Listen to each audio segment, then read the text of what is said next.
تقریر کے لیے میں مولانا مجاہد خان بیابانی صاحب کو دعوت دیتا ہوں۔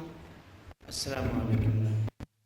الحمدللہ رب العالمین والصلاة والسلام علی من کان نبیا وآدم بن الماء والطین اجملی الاجملین اکملی الاکملین سیدنا و شفینا و حبیبنا و طبیب قلوبنا و نور قلبنا محمد وعلی آلہ و اولادہ و اصحابہ و ازواجہ و ذریاتہ و اہل بیتہ الطاہرین اجمعین، اما بعد فاعوذ باللہ من الشیطان الرجیم، بسم اللہ الرحمن الرحیم۔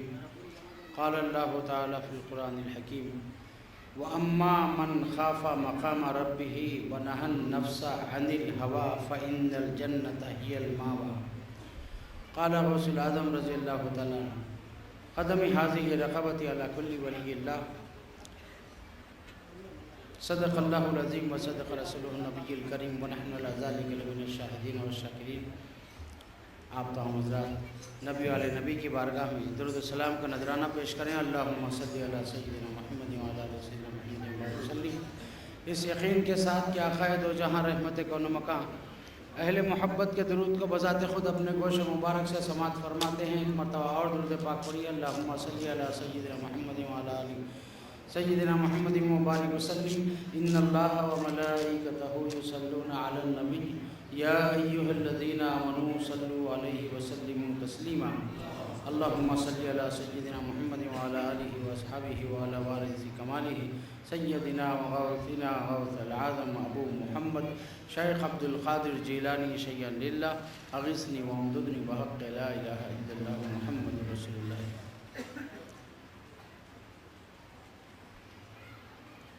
حضرت سجادہ نشین صاحب قبلہ، سیدی مرشدی مولائی آخائی منجائی ماوائی، صدر نشین اسٹیٹ وقف بورڈ آندھرا پردیش، رکن وقف کونسل نئی دہلی، وہ ہم سب کے فیض رساں پیر مغاں، بزرگوں، دوستوں، نوجوانوں، پردہ نشین ماں بہنوں، قرآن مجید کی جس آیت کریمہ کی تلاوت کا شرف حاصل کیا، میں چند لمحات کے لیے پیران پیر کی حیات طیبہ کے کئی پہلو ہیں، لیکن اس میں سے صرف تقوی و پرہیزگاری اور خواہشات نفس سے پرہیز کرنے سے کیا ملتا ہے، اور اس آیت پر پیران پیر کا عمل کیا رہا ہے، آج صرف اتنی بات آپ کے سامنے رکھنا چاہتا ہوں کہ اللہ تعالیٰ اپنے کلام میں فرماتا ہے وَأَمَّا مَنْ خَافَ مَقَامَ رَبِّهِ،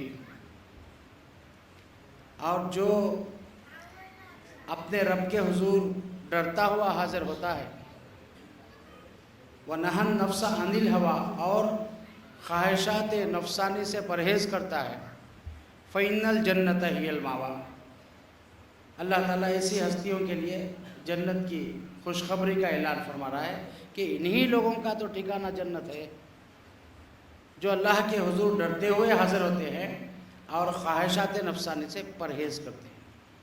ہم پیران پیر کی حیات طیبہ میں دیکھیں کہ اللہ تعالیٰ اولیاء کی پہچان اپنے کلام میں بیان فرما دی ہے، الذین آمنوا وکانوا یتقون، کہ اللہ کے دوست وہ ہوتے ہیں جو ایمان لاتے ہیں اور تقوی اختیار کر لیتے ہیں، اور تقوی پیدا ہوتا ہے خدا کے خوف سے اور خواہشات نفس سے پرہیز کرنے سے۔ یہ دو چیزیں ہم پیران پیر کے اندر دیکھیں۔ لوگ کہتے ہیں کہ جو لوگ اولیاء کے ماننے والے ہوتے ہیں ان کا یہ دعویٰ ہوتا ہے کہ غوث اعظم بھی اللہ کے ولی ہیں، خواجہ نقشبند بھی اللہ کے ولی ہیں، خواجہ سہرورد بھی اللہ کے ولی ہیں، خواجہ غریب نواز بھی اللہ کے ولی ہیں، حضرت بختیار کاکی بھی اللہ کے ولی ہیں، حضرت بابا فرید گنج شکر بھی اللہ کے ولی ہیں، حضرت محبوب الہی بھی اللہ کے ولی ہیں، حضرت چراغ دہلوی بھی اللہ کے ولی ہیں، حضرت بندہ نواز کے سدراز بلند پرواز بھی اللہ کے ولی ہیں، محبوب سبحانی اختر افلاک عرفانی حضرت سید شاہ افضل بیابانی بھی اللہ کے ولی ہیں۔ جس سرزمین میں جہاں جہاں چاہنے والے اولیاء کے رہتے ہیں، اور وہیں وہ کہتے ہیں کہ ہماری سرزمین پر، ہمارے شہر میں، ہماری بستی میں اللہ کے ولی رہتے ہیں، اور جس کو چاہیے اللہ کا ولی کہہ دیتے ہیں۔ ایسی بات نہیں، ہم جسے چاہے اللہ کا ولی نہیں کہتے، اللہ نے جسے اپنا ولی بنایا اسی کو ہم اللہ کا ولی مانتے ہیں، رسول اللہ نے جسے اپنا نائب بنایا اسی کو ہم اللہ کا ولی کہتے ہیں۔ اور اللہ نے اپنے کلام میں، اپنے قانون میں بیان فرما دیا کہ ہر کوئی اللہ کا دوست نہیں ہوتا، اللہ کا دوست وہی ہوتا ہے الذین آمنوا وکانوا یتقون، جو ایمان لاتا ہے اور تقوی والی زندگی اختیار کر لیتا ہے۔ حضور پیران پیر کی حیات طیبہ میں اگر ہم خدا کا خوف دیکھیں اور خواہشات نفس سے پرہیز کا عنوان دیکھیں تو پیران پیر کا اتنا ارشاد ہی ہمارے لیے کافی ہو جاتا ہے۔ اور آپ نے جو کچھ تحریر فرمایا ہے، حضرت محبوب سبحانی سیدنا شیخ عبد القادر جیلانی پیران پیر غوث الاعظم دستگیر رضی اللہ تعالیٰ کی جتنی تحریریں ہم پڑھتے ہیں، جتنے کتب ہم پڑھتے ہیں، یہ سب تحریر آپ کا پریکٹیکل ہے، آپ کا عمل ہے۔ تو اب یہ دیکھیں کہ آپ نے خواہشات نفس سے پرہیز میں کن کن چیزوں کو ترک کیا۔ خود غوث پاک فرماتے ہیں، ایک مرتبہ میں نے اپنی نفس سے کہا، اے میری نفس، میں تجھے 1 سال تک پیاسا ماروں گا، پانی کا خطرہ نہیں دوں گا، 1 سال تک تجھ پہ ایسا گزاروں گا۔ 1 سال تک آپ پانی کا ایک قطرہ نہیں پیے، سال بھر بغیر پانی کے گزارے، صرف کھانا کھاتے رہے۔ اس کے بعد فرمائے، اے نفس، تو نے 1 سال تک معقول یعنی کھانے کا لطف اٹھایا ہے اور پانی سے تجھے ترسایا ہوں۔ فرماتے ہیں اب 1 سال اے نفس تجھ پہ ایسے گزاروں گا کہ دانے دانے سے ترسا دوں گا، صرف پانی پیتا رہوں گا۔ اور 1 سال آپ نے ایسا گزارا کہ صرف کچھ کھاتے رہے، پانی کا ایک قطرہ نہیں، کھانا ہی کھاتے رہے، پانی نہیں پیے۔ 1 سال ایسا گزارا کہ پانی ہی پیے، کھانا نہیں کھائے۔ ذرا ہم اپنے رمضان المبارک میں غور کر لیں، اپنے آپ کی روش پر اور اپنی صحت پر اور اپنے معاملات پر اور اپنی خواہشات نفس پر۔ اگر سحری میں پینا نصیب ہو گیا، کھانا نصیب نہیں ہوا، تو مغرب تک ہمارا حشر کیا ہوتا ہے کہ صرف پانی ہی پیا، اور آج نے میں نے بغیر سحری کا روزہ کیا، حالانکہ سحری میں پانی پیا ہے، دودھ پیا ہے، کچھ کھانے کے لیے نہیں ملا تو کہنا بغیر سحری کا روزہ ہو گیا۔ اور کھانے مل گیا، وقت نہیں تھا، پانی نہیں پی سکا، آخری وقت ہو گیا، سحر بچ گیا، تو شام تک کہتا ہے آج میں نے پانی نہیں پیا سحر۔ 12 سے 14 گھنٹے میں ہماری یہ حالت ہوتی ہے۔ تو غوث پاک دیکھیں کہ فرماتے 1 سال اپنی نفس پر آپ نے ایسے گزارے کہ صرف کھانا کھاتے رہے، پانی سے اجتناب کیا، اور 1 سال تک پانی سے ترسا، اور 1 سال ایسا گزارا کہ دانے دانے سے اپنے نفس کو ترسا۔ اس کے بعد آپ اپنی نفس سے کہتے اے میری نفس، 1 سال تک تجھے کھانے کا لطف ملا، 1 سال تک تجھے پانی کا لطف ملا، اب 1 سال تجھ پر ایسا گزاروں گا کہ نہ دانا نہ پانی۔ 1 سال اور ایسا گزارتے ہیں کہ نہ دانا کھاتے ہیں نہ پانی پیتے ہیں۔ الذین آمنوا وکانوا یتقون کے جلوے اگر غوث پاک میں نظر نہیں آتے ہیں تو پھر کہاں نظر آتے ہیں بتائیے؟ آپ کے نائبین میں نظر نہیں آتے تو پھر کہاں آتے بتائیے؟ محبوب سبحانی اختر افلاک عرفانی حضرت سید افضل بیابانی رحمت رضوان 12 برس تک آپ سے یہاں سے 6 کلومیٹر کے فاصلے پر بٹبلی کا پہاڑ ہے، اور وہاں آپ کی تشریف فرمائی۔ دانا ہے نہ پانی ہے، بغیر دانا پانی کے یہ نعمت غوث پاک ہے، یہ فیضان غوث اعظم دستگیر ہے۔ اور پھر اتنا کہ ایسی فنائیت کاملہ آپ کو حضور غوث اعظم میں کہ پکڑ لو پیر کا دامن چلے رستے محمد کے، اور ایسی فنائیت غوث پاک میں آپ کو حاصل ہوئی کہ براہ راست بٹپلی کے پہاڑ پر محبوب سبحانی ہے، اور محبوب سبحانی بغداد سے 12 برس تک بالراست آپ کو تعلیمات سے سرفراز فرما دے۔ یہ ہے کنیکشن، یہ روحانی کنیکشن ہے۔ کوئی سیل تھا، کوئی سیل فون تھا، کوئی ٹیلی فون تھا، کوئی تار تھا، کوئی لائن تھی، کیا ربط ہے، یہ کیا تعلق ہے؟ تو یہ تعلق روحانی کہلاتا ہے جو تمام تعلقات پر غالب ہوتا ہے۔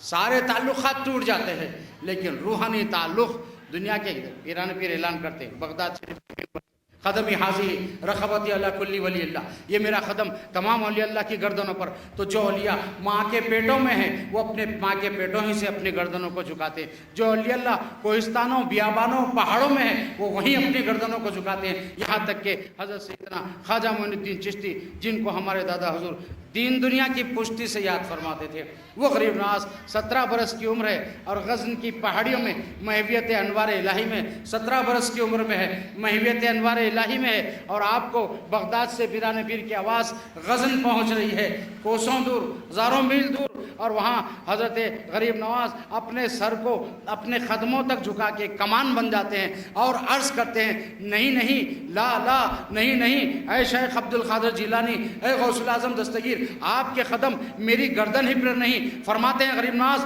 ولیکن قلبی و راسی، میرے دل پر بھی آپ کے قدم اور میرے سر پر بھی آپ کے قدم ہے. غوث الاعظم 11 آسماں سے حضرت غریب نواز غوث پاک کو یاد کرتے ہیں، 11 آسماں سے حضرت بندہ نواز غوث پاک کو یاد کرتے ہیں. اور حضرت بابا شرف الدین رحمہ جو پہاڑی شریف پر ہے حیدرآباد میں، ان کی بارگاہ میں جب کبھی غلاف مبارک کی تبدیلی ہوتی ہے، سندل شریف ہوتا ہے، عرس ہوتا ہے، تو 11 آسماں سے آپ کی تلقین تھی کہ میرے مزار پر 11 آسماں سے غوث الاعظم دستگیر کیا جائے. تو 11 آسماں سے غریب نواز پیران پیر کا وظیفہ پڑھتے ہیں، بندہ نواز پیران پیر کا وظیفہ پڑھتے ہیں، بابا شرف الدین. تو تب سب سلسلے اور ہر سلسلے میں ہر شیخ، ہر پیر، یہاں تک کہ میرے پیر و مرشد نے مجھے تلقین فرمائے کہ روزانہ پیران پیر کے نام کا وظیفہ پڑھنا، اور وہ وظیفہ یہ ہے، یا شیخ عبد القادر جیلانی شیئن للہ، اے شیخ عبد القادر جیلانی، اے غوث الاعظم دستگیر، اللہ کے لیے ہمیں کچھ سرفراز فرمائیے، عطا فرمائیے. تو وہ غوث اعظم دستگیر رضی اللہ تعالیٰ عنہ فرماتے ہیں کہ میں راتوں میں جب پڑھنے بیٹھتا تو مجھے ایک آواز آتی ہے غیب سے کہ اے عبد القادر، تم محبوب بنتے یا محب بنتے. آپ سب اٹھے اور اپنی والدہ مکرمہ کے پاس آ کے عرض کرتے ہیں، ماں مجھے رات میں جب پڑھنے بیٹھتا ہوں مجھے ایک آواز آتی ہے غیب سے کہ اے عبد القادر، تم محبوب بنتے کہ محب بنتے، تو میں کیا جواب دوں؟ تو آپ کی والدہ نے فرمایا، بیٹے آج رات اگر تمہیں یہ آواز آئی دوران تعلیم پڑھنے کے دوران کہ اے عبد القادر تم محبوب بنتے کہ محب بنتے، تو آپ جواب میں کہنا کہ میں تیرا محبوب بننا چاہتا ہوں. پیران پیر نے پھر اپنی ماں سے درخواست کی، اگر ماں مجھے اجازت دیں کہ میں یہ عرض کروں اس آواز کے جواب میں کہ محبوب بنتے کہ محب بنتے، تو میں جواب میں یہ عرض کروں کہ میں تیرا محبوب بھی بننا چاہتا ہوں اور محب بھی بننا چاہتا ہوں. والدہ مکرمہ نے اجازت دی. یہی نہیں کہ پیران پیر صرف محبوب سبحانی ہے بلکہ آپ محب سبحانی بھی ہے، اللہ کے محب بھی ہیں، اللہ کے محبوب بھی ہیں. اور محب وہ ہوتا ہے جو خدا کی مرضی پر چلتا ہے، محبوب وہ ہوتا ہے جس کی مرضی پر خدا کا قانون فیصلہ فرماتا ہے. جس کی مرضی خدا چاہتا ہے وہ محبوب ہے، اور جو خدا کی مرضی پر چلتا ہے وہ محب ہے. تو بیک وقت دونوں شان سے پیران پیر متجلا ہیں کہ شان محبوبیت بھی آپ میں ہے، شان محبیت بھی. تو شان محبیت میں سال سال تک نہ دانا ہے نہ پانی ہے، اللہ کی رضا کے لیے بھوکے اور پیاسے بغیر دانے پانی کے ایک سال تک ریاضت مجاز. اور آپ نے، ہم تو کئی راتیں سو کر گزار دیتے ہیں، اور کوئی اہم موقعوں پر بھی کسی کا فون آیا، کسی کو ضرورت پڑی تو ہم کہتے ہیں میں بہت جگہ ہوا، کئی راتیں میری جاگنے میں گزر گئی. لیکن پیران پیر دستگیر رضی اللہ تعالیٰ کی سیرت میں دیکھیں کہ ایک مرتبہ رات میں آپ اپنے گھر کی سیڑھی چڑھ رہے ہیں، تھوڑی سی اونگ محسوس ہوئی، تو اس اونگ کا مقابلہ آپ کیسے کرتے ہیں؟ فرماتے ہیں میں وہیں ٹھہر گیا اور ایک پیر پر فجر تک سارا قرآن پڑھا. اس ایک اونگ کے جواب میں وَمَّا مَنْ خَافَ مَقَامَ رَبِّهِ وَنَهَى النَّفْسَ عَنِ الْهَوَىٰ فَإِنَّ الْجَنَّةَ هِيَ الْمَأْوَىٰ. تو ہم بھی دیکھ رہے ہیں آپ کی نیابت میں حضرت سجاد ارشین صاحب قبلہ کی مصروفیت انتہائی آپ پر، آپ کے امور کے، آپ کے بوجھ، لیکن کبھی ہم پیشانی میں شکن نہیں دیکھتے، بہو میں بل نہیں دیکھتے. کتنے لوگ وابستہ، کہاں کے کاز، کہاں کی باتیں. مریدین کا اپنا توسل کا انداز علیحدہ، متخدین کا انداز علیحدہ، پڑوسیوں کا انداز علیحدہ، رشتہ داروں کے آپ سے تعلق رکھنے کا انداز علیحدہ، اور پھر سے متعلق سارے آندھرا پردیش کے کال، سارے آندھرا پردیش کے لوگوں کی حاضریاں، درگاہ والوں کے کام، مساجد والوں کے کام. اور الحمدللہ یہ سب کرتے ہوئے بھی میں ایک آپ کے گوشہ گزار کرنا ضروری سمجھتا ہوں کہ جب جامعہ نظامیہ میں آپ کو تہنیت پیش کی گئی تو الحمدللہ ہمارے مفتی جامعہ نظامیہ